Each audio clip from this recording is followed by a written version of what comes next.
你有冇發現其實人唔係抗拒改變，而係恐懼改變會帶嚟嘅失去？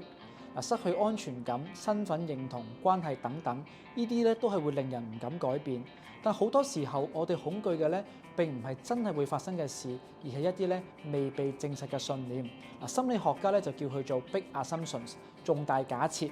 話說咧，我有位接近50歲嘅朋友就買咗健身會籍，但佢成日都唔去個噃。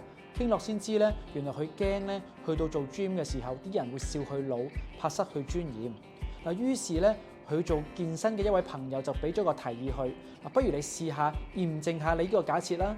於是咧，我呢位朋友就揀咗一個冇咁多人嘅時段去做健身，仲特登咧揾咗個角落咧去舉鐵。點知方法唔啱咧，最後尾咧就坐咗落地下，整親條腰添。咁當佢覺得好尷尬嘅時候咧，佢嗰位健身嘅朋友就問佢啦：咁其他人有咩反應啊？咁佢就笑住話啦：其實冇人理我啊，因為個個咧都係望住塊鏡咧鍛鍊自己嘅肌肉。原來佢一直以為會俾人笑咧，係一個未被查證嘅假設。當佢勇敢去驗證嘅時候咧，先發現咧，其實根本冇人關心你做緊啲乜嘢，因為大家咧都係專注緊佢自己。好多時候阻住我哋改變嘅嘢，並唔係現實啦，而係腦入邊未試過就信咗嘅假設。